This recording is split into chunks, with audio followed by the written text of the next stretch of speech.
Dapatkan informasi dan update terkini seputar dunia investasi dan pasar Indonesia bersama Inspirator Investasi Indonesia, Ryan Filbert, dalam Analisa Pasar Indonesia. Selamat sore Smart Listeners dimanapun Anda berada. Kembali bersama saya Ryan Filbert pada Analisa Pasar di hari Rabu edisi 8 Juli tahun 2020. Bagaimana dengan keadaan Anda pada saat ini dan bagaimana kabar Anda selama 1 minggu terakhir ini? Saya selalu berharap Anda dalam kondisi yang baik-baik saja, dan sepertinya kalau melihat penutupan indeks harga saham gabungan di sore hari ini, rasanya jadi kabar baik juga buat Anda bila Anda ternyata memperhatikan pergerakan saham dan juga bursa efek Indonesia. Kita akan mulai pertama-tama untuk sore hari ini. Saya akan kembali mereview pergerakan dari indeks harga saham gabungan. Indeks harga saham gabungan di Bursa Efek Indonesia mengalami penguatan sebesar 1,79% pada hari ini. Ditutup pada level 5.076, mengalami kenaikan 89,092 poin. Dan boleh dibilang dalam pergerakan satu hari ini, IHSG mengalami penguatan secara terus-menerus dari awal pembukaan, mulai dari level 4.987 pada sesi pertama sudah ditutup pada level 5.050 dan kembali mengalami penguatan sampai dengan level 5.080. Dan kalau kita perhatikan dalam 1 minggu saja, dari level 4.914 IHSG mengalami kenaikan terus-menerus sampai dengan level 5.076 sampai dengan penutupan hari ini.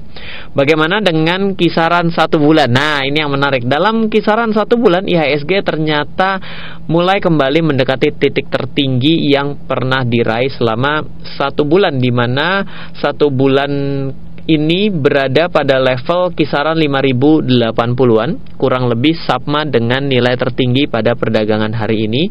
Jadi dalam 1 bulan IHSG telah mengalami kenaikan 3,16%, dalam 3 bulan IHSG telah mengalami kenaikan 14,99%, dan dalam 1 hari IHSG mengalami kenaikan 1,79%. Dan untuk net foreign buy pada all market pada perdagangan hari ini mengalami kenaikan net buy sebesar 63,58 miliar. Namun dalam 1 minggu masih terjadi net foreign sell sebesar 223 miliar.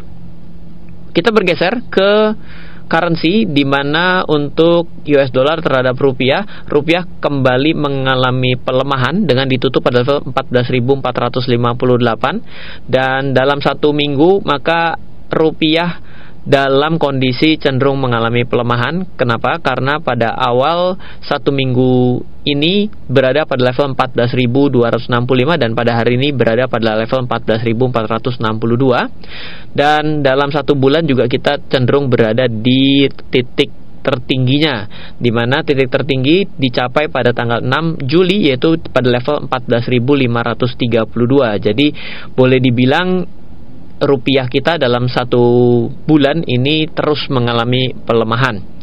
Kita akan bergeser selanjutnya memperhatikan kinerja pergerakan harga emas dunia. Apa yang dapat kita perhatikan? Wah, ini kalau lihat dari emas dunia mungkin justru banyak yang senang melihat pergerakan emas dunia, karena emas berada pada level 1.797 dan ini adalah nilai tertinggi, dan selama 3 hari berturut-turut emas selalu membuat nilai tertinggi yang baru. Mungkin buat Anda yang pada saat ini memegang emas, ini menjadi satu hal yang kabar gembira, apalagi membeli emasnya LM ya, logam mulia. Kenapa? Karena rupiahnya melemah ditambah harga emasnya menguat. Jadi ini adalah double profit. Gitu. Jadi ini indikasinya sebenarnya tidak terlalu baik. Ketika emas melambung terlalu tinggi, maka ada indikasi yang kurang baik secara ekonomi makro secara global. Biasanya ada korelasinya ke arah sana. Kita berharap bahwa turbulence terkait dengan COVID ini juga bisa segera berakhir, karena kalau dilanjutkan dengan industri yang melemah, maka bisa masuk ke dalam krisis yang mungkin orang suka bilang fase 2 gitu ya. Oke. Saya akan geser sedikit saja ke pergerakan cryptocurrency karena ada cukup banyak yang bertanya terkait cryptocurrency. Cryptocurrency seperti Bitcoin ini sudah mulai kembali reversal, mulai kembali pada areal menjauhi areal support, di mana pada 1 minggu terakhir Bitcoin sempat berada pada level supportnya, kisarannya ada pada level perdagangan kemarin di level 8.866,56 US dollar per satu Bitcoin. Oke. Apa yang akan kita bahas pada sore hari ini? Saya punya satu pertanyaan yang datang dan sekaligus ingin meminta review terkait dengan yang namanya asuransi pendidikan untuk anak. Yes, jadi sebagai orang tua yang benar, harusnya kita setidaknya mempersiapkan yang namanya bekal pendidikan bagi anak. Dan bagaimana cara membekali dan mempersiapkan diri kita, bukan hanya mempersiapkan anak kita untuk bisa sekolah, tapi tanda kutip UUD atau ujung-ujungnya duit juga pasti berpengaruh. Artinya kita juga sudah tahu bahwa dari tahun ke tahun pasti biaya pendidikan mengalami kenaikan. Kita juga mendengar ada yang namanya zonasi, ada juga yang akhirnya tidak bisa karena kalah usia. Lepas daripada itu, kita juga sebenarnya dihadapi oleh bayang-bayang bahwa kita tidak bisa mampu memilih sekolah impian akibat karena kita kekurangan biaya. Nah, jadi kalau pada umumnya orang-orang mempersiapkan dana pendidikan bagi anak itu menggunakan tabungan, atau yang sudah lebih modern dibelikan emas, bisa jadi, ataupun juga membelikan saham, bisa jadi. Tapi ada yang biasanya dilakukan oleh orang yang tidak agresif tapi cukup konservatif tapi melek investasi, kemungkinan dia akan memberikan asuransi tabungan pendidikan. Jadi tabungan pendidikan yang di-cover dengan asuransi. Nah, di sore hari ini saya akan membedah polis asuransi dan juga memberikan kerangka berpikir dan juga memberikan perbandingan bila Anda melakukannya secara mandiri, pada akhirnya lebih untung yang mana. Ini juga suka menjadi pertanyaan. Mas Ryan, saya investasi, saya gabung dengan investasi asuransi, atau asuransi dan investasi saya pisah ya? Nah, ini juga akan sedikit menyinggung terkait hal itu. Jadi, stay tune untuk sore hari ini pada analisa pasar karena saya akan membahas sesuatu yang aktual terkait dengan dana pendidikan anak dan juga asuransi dengan balutan asuransi pendidikan, tabungan pendidikan yang akan kita bahas mulai dari sesi kedua. Bila Anda ingin belajar investasi bersama saya, Anda bisa mengirimkan nama, email, nomor handphone, dan kota domisili diawali dengan subjeknya AP, analisa pasar. Kirimkan ke 0812 11 12 959 karena saya memiliki modul belajar investasi selama 30 hari yang saya berikan cuma-cuma kepada Anda, smart listeners dan juga sahabat Sonora. Jadi silakan Anda kirimkan nama, email, nomor handphone dan kota domisili sekarang juga dengan subjeknya AP ke 0812 11 12 959 agar dapat saya kirimkan modul belajar investasi selama 30 hari dari saya. Kita akan kembali di sesi kedua. Tetaplah bersama kami dalam talkshow interaktif Analisa Pasar Indonesia. Kembali Anda ikuti talkshow interaktif bersama Ryan Filbert dalam Analisa Pasar Indonesia. Kita kembali lagi smart listeners dan juga sahabat Sonora. Saya ucapkan selamat kembali bergabung dan juga tentunya bagi rekan-rekan Anda smart listeners dan juga sahabat Sonora yang baru saja bergabung, Anda dalam siaran analisa pasar yang diadakan setiap hari Rabu setiap jam 6 sore dengan saya Ryan Filbert. Nah, di sore hari ini setelah saya pada sesi pertama membahas mengenai analisa terkait dengan review pergerakan indeks harga saham gabungan dan teman-temannya, mulai dari emas, nilai tukar, selama 1 minggu terakhir kita tidak bertemu, saya pada sore hari ini mau membahas mengenai yang namanya tabungan dan juga asuransi pendidikan untuk anak. Nah, ini kan temanya banyak yang orang tuanya lagi pada pusing mengenai tidak bisa masuk anaknya karena kalah usia, tidak bisa masuk karena urusan zonasi. Lepas daripada itu, kita juga kadang dihadapkan dengan ketidaksiapan kita mengenai dana pendidikan anak untuk ke jenjang yang lebih. Misal, kita sudah tahu ada wajib belajar. Wajib belajar itu masih ada nggak sih? Saya juga bingung deh. Oke, itu SD, lalu masuk SMP, and then SMA. Itu adalah sesuatu jenjang pendidikan yang mungkin dalam kehidupan sehari-hari kita sudah yakin bahwa 12 tahun anak ini akan belajar sampai dengan SMA. Tapi selepas dari SMA kita juga tahu bahwa ada yang namanya S1 atau pendidikan ke kuliah, dan mengambil suatu spesifikasi jurusan tertentu sesuai dengan minat ataupun paksaan orang tua. Nah, saya juga bagian S1 saya yang dipaksa orang tua saya untuk ambil sarjana seni rupa, tapi saya setengah menyesal, dan kalau sekarang saya sangat bersyukur saya boleh masuk sarjana seni rupa, tapi kok ngomongnya ekonomi gitu ya. Nah, jadi S1 lalu habis itu S2, ini artinya bagaimana kalau ternyata pada hari H-nya ternyata kita tidak memiliki uang. Oleh karena itulah kita akan berbicara mengenai yang namanya dana pendidikan. Nah, saya mendapatkan sebuah polis asuransi yang tulisannya adalah asuransi dan juga tabungan pendidikan anak. Di cover paling akhirnya menarik sekali, bagus sekali, dengan tulisannya adalah Papa Mama terima kasih. Tulisannya gitu nih di polisnya gitu, di proposal polisnya. Karena sudah memberikan sebuah hadiah sehingga aku bisa sekolah ke pendidikan yang lebih tinggi. Nah, jadi polis pendidikan ini biasanya sebenarnya adalah suatu tabungan berjangka yang ditabungkan oleh kita sebagai orang tua untuk anak kita, dengan range-nya bisa jadi 15, 10, atau 5 tahun. Jadi yang paling pendek adalah 5 tahun, yang paling panjang adalah 15 tahun, di mana kita boleh dapat kesempatan untuk tanda kutip membayar selama 5 tahun, membayar selama 10 tahun, ataupun membayar 15 tahun, di mana yang akan turun uangnya adalah ketika anak usia 18 tahun. Jadi bila studi kasusnya seperti saya punya anak usia 7 menuju 8 tahun dengan usia saya yang tidak terlalu dipedulikan oleh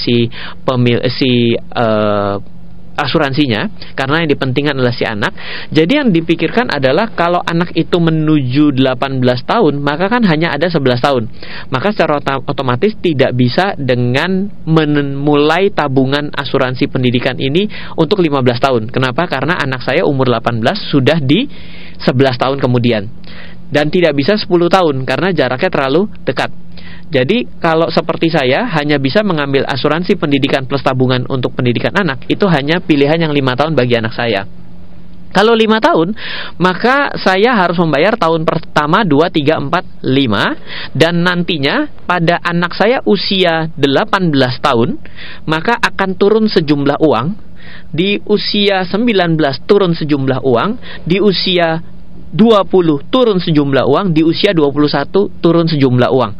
Jadi singkat cerita adalah dari 18 sampai 21 atau selama 4 tahun tersebut, anak saya sudah pasti akan ada biaya untuk cover pendidikan dari yang dia dapatkan, yang harus dibayarkan. Dan biar kita tidak meraba-raba, maka saya akan coba ilustrasikan. Bila saya ingin mendapatkan yang namanya biaya pendidikan untuk anak mulai dari usia 18 sampai dengan 21, di total senilai 400 juta, yaitu 160 juta di tahun umur usia anak saya 18 atau tahun ke-11, tahun 12 80 juta, jadi tahun pertamanya 160, tahun keduanya 80, tahun ketiganya 80, tahun keempatnya 80 juta. Maka premi atau setoran yang harus saya siapkan adalah sebesar 63.540.000 selama 5 tahun. Jadi singkat cerita, bila saya ingin mendapatkan biaya pendidikan anak adalah 400 juta total selama 4 tahun tersebut, setiap bulan saya harus membayar 63.540. Dengan nilai yang disepakati di awal adalah senilai 200 juta. Jadi ada yang namanya 400 juta itu kan hasil pertumbuhan yang akan dibayarkan oleh si perusahaan asuransi ini. Tapi nilainya itu seperti 50%-nya saja yang saya bayarkan. Jadi kalau misalnya Anda nanti hitung-hitung adalah dari mana dasarnya 400 juta adalah yang di awal dijanjikan adalah 200 juta dikali 2. Jadi mendapatkan pertumbuhan selama tahun pertama sampai dengan tahun ke-11 itu mendapatkan pertumbuhan sebesar 100%. Kira-kira ceritanya seperti itu tuh. Nah, lalu kalau misalnya Anda tanya, oke, Ryan, bagaimana sih agar kita bisa mendapatkan angka biaya pendidikan anak, karena kita bisa saja 400 juta selama anak tersebut di usia 18 sampai nanti nilai 400 juta nanti kan belum tentu seperti hari ini nilai yang dirasakan akibat kenaikan harga barang-barang. Oke, kalau Anda bertanya seperti itu, maka yang bisa Anda lakukan sebelum Anda berbicara mengenai tabungannya nanti bagaimana, apakah Anda ikut mengambil polis seperti ini, yang harus Anda lakukan adalah menghitung berapa kira-kira biaya pendidikan ketika nanti anak Anda mulai kuliah. Misal, ini studi kasus ya. Saya punya rencana dengan istri saya untuk menyekolahkan anak saya selepas sekolah atau mengkuliahkan anak saya itu tidak di Indonesia. Akan berbeda ceritanya bagi ada yang mau kuliahnya di Indonesia tentunya. Nah, ketika Anda sudah menghitung, biaya kuliahnya di luar negeri, di suatu kota, hari ini misal katakanlah 100 juta, misal. Dan cara untuk Anda mendapatkan angka di 11 tahun kemudian sampai dengan anak itu lulus, sebenarnya itu dalam keuangan disebut dengan melakukan future value. Jadi Anda menghitung berapa nilainya nanti. Caranya juga tidak terlalu sulit sebenarnya. Misal 100 juta, Anda 3 tahun lagi anak itu harus masuk, Anda harus mempersiapkan uang berapa? Tidak mungkin 100 juta, tapi Anda lihat dulu sekarang dan sebelumnya. Jadi tahun sebelum dan sebelumnya itu, atau paling tidak ada 3 tahun sebelumnya, berapa? Oh, ternyata setiap tahun naik 10 juta. Berarti untuk 3 tahun ke depan ya 110, 120, 130. Berarti yang harus dikejar bukan 100 juta, tapi 130 juta. Nah, jadi ketika Anda sudah mendapatkan angka, hati-hati. Kalau Anda mendapatkan angka hanya mematahkan biaya kuliahnya, bisa jadi Anda terlewat dengan biaya hidupnya. Iya dong, kalau misalnya anak Anda ternyata kuliahnya di luar kota, berarti kan ada biaya hidup di sana, ada biaya untuk tinggalnya, living cost-nya di sana, dan juga untuk konsumsinya di sana, biaya transportnya di sana, itu harus dihitung juga. Belum lagi biaya transportnya itu kalau luar negeri berarti juga ada termasuk pulang kembali ke Indonesia, liburan berapa kali? 4 kali kah selama 1 tahun? 2 kali kah selama 1 tahun? Itu dihitung dulu, dibikin total general dulu. Setelah mendapatkan total general, hati-hati, hitungnya adalah bukan hanya tahun ke-11 semua. Kalau tahun ke-11 semua kan Anda jadi berat, karena kan ada juga uang yang dibutuhkan di tahun ke-12. Caranya pun sama. Ada juga yang dibutuhkan tahun ke-13, ada juga tahun ke-14. Ya, kalau misalnya kesulitan, memang ini sebenarnya sih nggak bisa dibilang sulit ya, karena ini kan matematika dasar. Jadi menurut saya Anda sebenarnya bisa mulai mencoret-coret saja, nanti Anda akan ketemu suatu angka. Nah, setelah itulah baru kita pikirkan apakah Anda lebih baik mengambil tabungan pendidikan dengan asuransi sekaligus, plus minusnya apa, itu menjadi pertimbangan. Nanti kita akan bicarakan ini pada sesi ketiga. Waduh, ini udah sesi kedua, sudah habis lagi gitu ya. Silakan bagi Anda yang mau belajar investasi bersama saya, setiap hari Rabu saya selalu membagikan modul belajar investasi. Bagi siapa yang berminat, Anda bisa kirimkan nama, email, nomor handphone, dan juga kota domisili. Kirimkan ke 0812 11 12 959, tapi jangan lupa Anda tambahkan subjeknya AP. Kita akan lanjut di sesi ketiga. Tetaplah bersama kami dalam talkshow interaktif Analisa Pasar Indonesia. Kita kembali dalam Analisa Pasar di sore hari ini pada sesi ketiga. Pada Anda smart listeners dan juga sahabat Sonora yang baru saja bergabung, di sore hari ini pada Analisa Pasar kita sedang berbincang-bincang mengenai mempersiapkan dana pendidikan bagi anak kita sesuai dengan tema yang sedang rame terkait dengan zonasi, terkait dengan batasan usia, jadi dia tidak bisa masuk karena usianya kurang. Ini menjadi suatu hal yang menarik, ditambah bagaimana caranya selain masalah itu juga ada namanya masalah uang ataupun dana bagi pendidikan. Nah, tadi pada sesi kedua saya menginformasikan kepada Anda semua mengenai yang namanya asuransi pendidikan dengan digabung jadi satu tabungan pendidikan, di mana nilainya adalah, saya contohkan nilainya adalah 200 juta dan ternyata bisa dibayarkan pada saat anak saya berusia 18 tahun 2 kali lipatnya, dengan masa tabungan, masa asuransi itu kontraknya selama 5, 10 ataupun 15 tahun yang boleh memungkinkan saya bisa ikut serta. Nah, jadi kalau dihitung-hitung dengan nilai 200 mendapat 400 juta tadi yang saya ceritakan, saya membutuhkan premi yang harus saya setor per bulan itu nilainya adalah 63.540.000. Jadi selama 5 tahun saya harus bayar 63.540.000 untuk bisa pada tahun ke-11, karena sekarang anak saya adalah usia 7 tahun, maka pada tahun ke-11 di usia anak saya 18 tahun yaitu akan turun nilai sebesar 160 juta, tahun ke-12 turun 80 juta, tahun ke-13 turun 80 juta, tahun ke-14 turun 80 juta.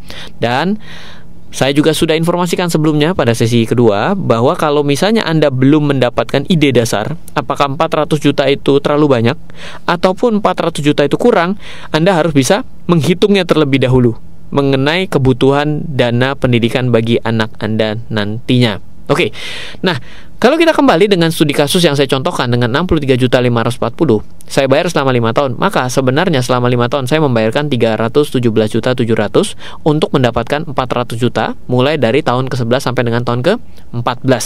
Jadi sebenarnya selisih dari uang yang saya bayarkan dengan uang yang saya terima sebenarnya tidak sampai 100 juta. Dan jangan lupa juga, mungkin Anda kritisnya begini, loh Ryan, kan tadi bilang katanya pertanggungan 200 juta. Kalau 200 juta dikali 100% berarti betul 400 juta.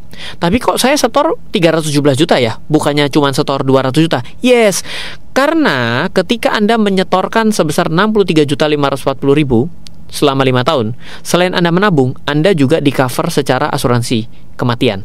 Atau Anda tidak ada, maka tetap uangnya ini akan turun.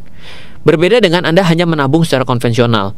Kalau Anda menabung secara konvensional, maka ketika Anda tabungkan, bila Anda tidak ada, Anda meninggal dunia, ya namanya kalau udah ngomongin asuransi kan begitu ya. Kalau Anda mati, kalau Anda sakit, Anda sakit keras ya, emang begitu kalau ngomong asuransi gitu ya.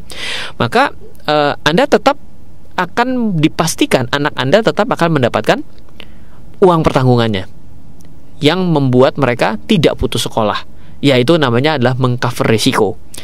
Tapi ya iya Ryan, kalau misalnya kayak gitu ada asuransinya, berarti saya membayar 100 juta lebih mahal untuk biaya asuransinya? Enggak hanya 100 juta, enggak hanya untuk biaya asuransinya saja, tapi ya untuk bayar fee dari agen asuransi Anda gitu ya.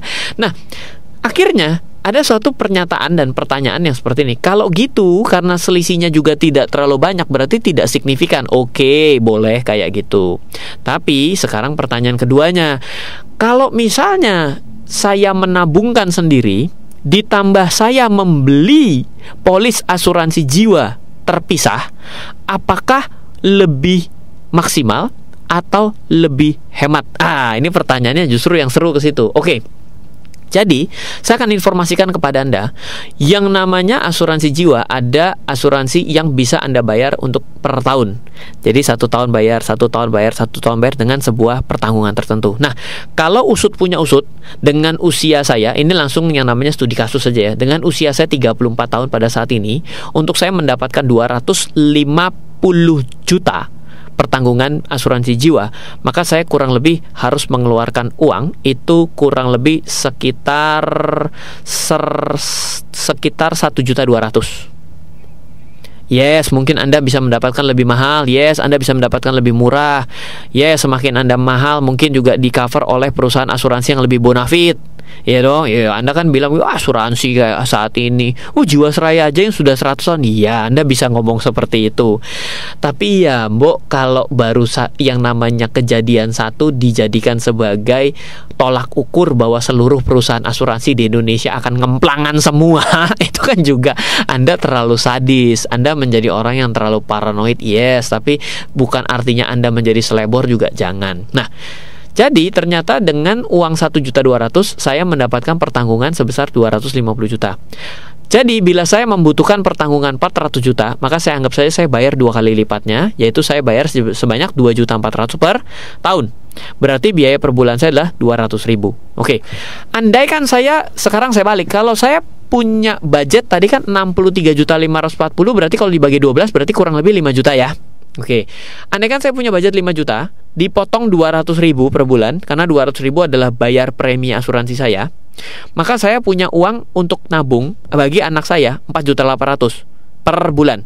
Jadi selama saya masih mampu hidup, berarti asuransi akan hangus. Oke dong? Kan asuransi akan aktif kalau saya meninggal dunia, asuransi jiwa. Tapi kalau saya masih hidup, maka tabungan masih terus jalan.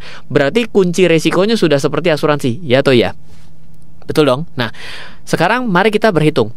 Dengan 4.800.000 saya tabungkan setiap bulan dengan bunga net saja. Ayo, kita sekarang bermain bunga net. Saya kasih angka 8%. Saya dicaci maki orang, mana ada bunga bank yang 8%.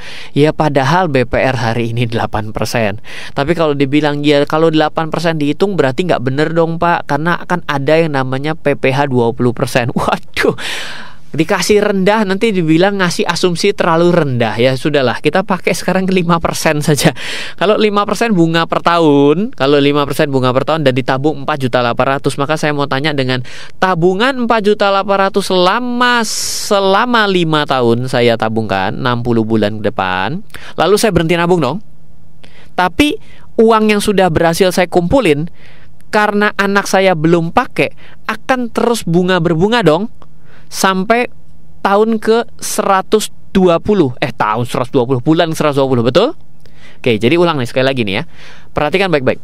4.800.000 saya tabungkan, di mana 200.000-nya saya belikan premi asuransi senilai 450 juta. Saya selalu bayar setiap bulan. Artinya saya selalu di cover bila mana saya meninggal dunia, 450 juta akan turun untuk biaya pendidikan anak saya. Oke, 4.800.000 saya tabungkan terus dengan asumsi bunga yang netnya 5% per tahun, dan saya berbungakan dong, karena kan uangnya nggak diambil. Berarti selalu saya compounding interest dong. Oke. Maka bila saya lakukan ini selama 60 bulan, uang saya yang ada di tabungan akibat bunga berbunga itu sudah sebesar 326 juta. Oke, bila 60 bulan saya lanjutkan tidak saya tabung lagi, tapi uang yang ada di dalam tabungan berbungakan terus, sampai dengan bulan ke 120 saya memiliki uang 418 juta. Aha, kita dapat hitung-hitungannya.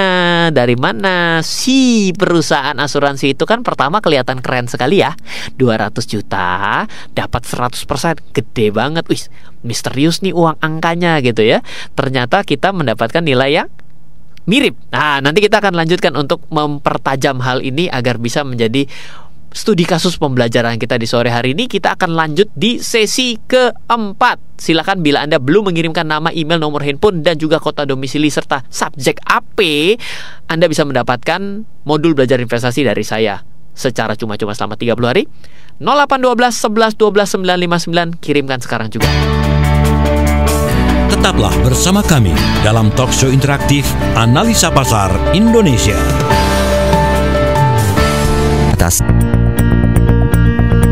Kembali Anda ikuti talkshow interaktif bersama Ryan Filbert dalam Analisa Pasar Indonesia.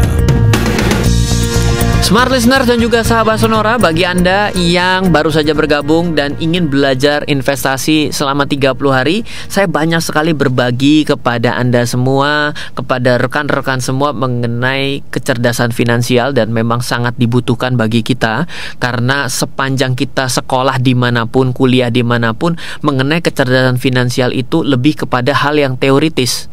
Dan kita juga cenderung kalau misalnya ambil jurusan ekonomi sekalipun, Anda banyak diajarkan bagaimana cara membuat laporan keuangan, bukan bagaimana cara menganalisa laporan keuangan dan memvaluasi sesuatu yang bisa kita investasikan secara uang kita.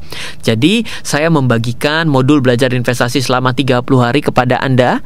Silahkan Anda kirimkan nama, email, nomor handphone, serta subjeknya AP ditambah dengan kota domisili. Kirimkan ke 0812 11 12 959. Pada sore hari ini sampai dengan sesi keempat, dari sesi pertama saya memiliki topik menarik mengenai mempersiapkan dana pendidikan anak.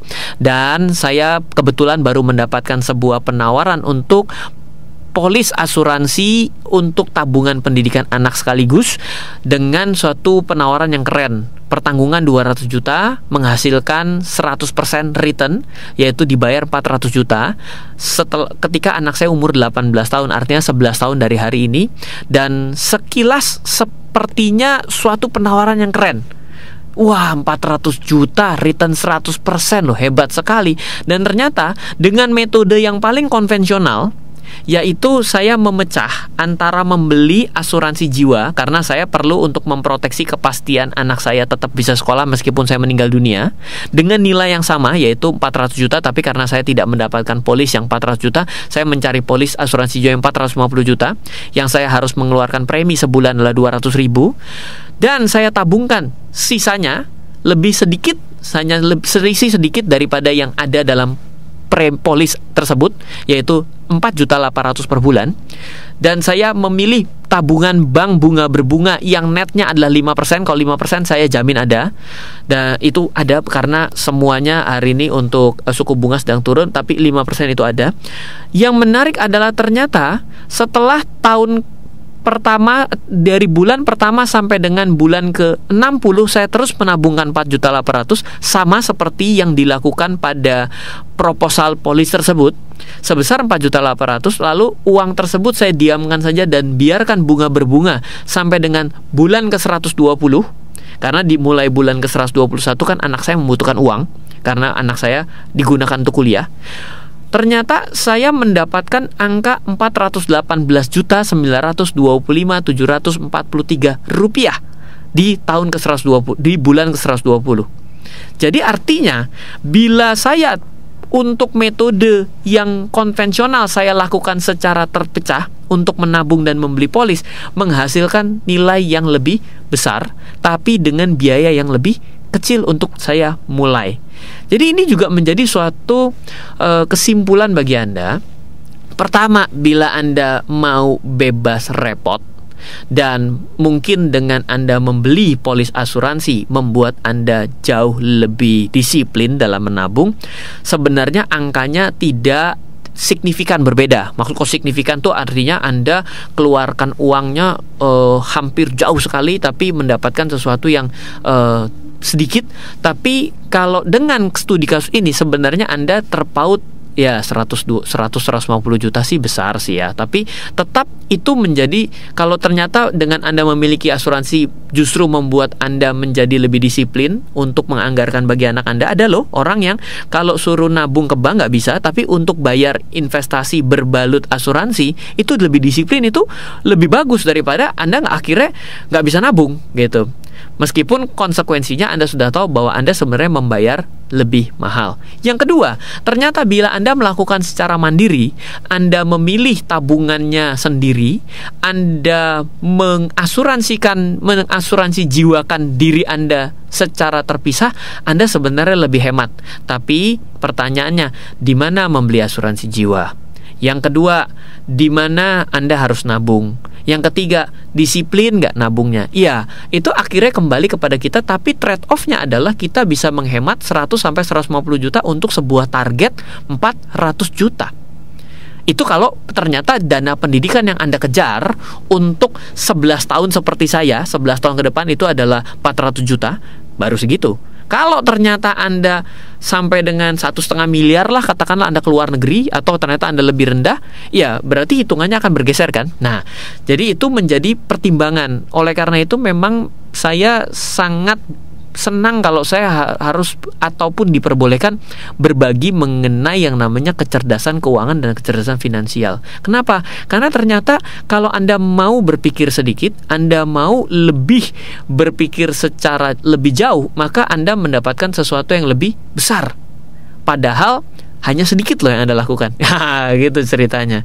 So, semoga ini bisa menjadikan pandangan bagi Anda, dan mungkin buat Anda yang selama ini tidak memikirkan pendidikan buat anak, buat pendidikan buat anak, kalau Anda nggak pikirkan begitu jeger, tiba-tiba Anda mau anaknya pintar, mau masuk kedokteran, nggak dapat beasiswa, Anda sakit gigi, ataupun anak Anda sedih, akhirnya harus ngambil jurusan yang lain. Karena kan kedokteran sampai hari ini adalah suatu jurusan yang mahal gitu kan. Apalagi tiba-tiba anaknya merengek untuk minta kuliah di luar negeri, dan Anda sayang pada anak Anda dan Anda melihat peluang yang begitu baik, Anda melewatkan bagi anak Anda, berarti kita juga tidak bisa menjadi orang tua yang bertanggung jawab untuk bisa membesarkan anak kita. Nah, mungkin kira-kira seperti itu ya. Semoga ini bisa menjadi suatu refleksi bagi kita, bagi seluruh orang tua yang pada hari ini mendengarkan siaran Smart FM. Nah, saya akan coba review secara cepat saja terkait dengan pasar. Menurut saya rawan sekali untuk terjadi aksi profit taking di indeks harga saham gabungan, dan juga demikian pada emas, karena emas mengalami rekor tertinggi, dan rekor tertinggi bukan pada rekor tertinggi dari 2013 ya, tapi rekor tertinggi setelah tahun 2013, kan 2013 lebih tinggi dari kondisi hari ini. Dan juga pada saham, kalau untuk yang kemungkinan masih kemungkinan menguat adalah cryptocurrency dalam minggu ini karena sudah mulai kembali reversal. Semoga siaran sore hari ini bisa memberikan inspirasi dan juga take action bagi Anda kalau Anda belum memikirkan. Semoga selalu bermanfaat. Sampai bertemu di minggu depan. Dari saya Ryan Filbert, salam investasi untuk Indonesia. Baru saja Anda simak ulasan mengenai pasar Indonesia dan berbagai peluang di dalamnya dalam talk show Analisa Pasar Indonesia bersama inspirator investasi Indonesia, Ryan Filbert. Sukses untuk bisnis Anda. Terima kasih dan sampai jumpa.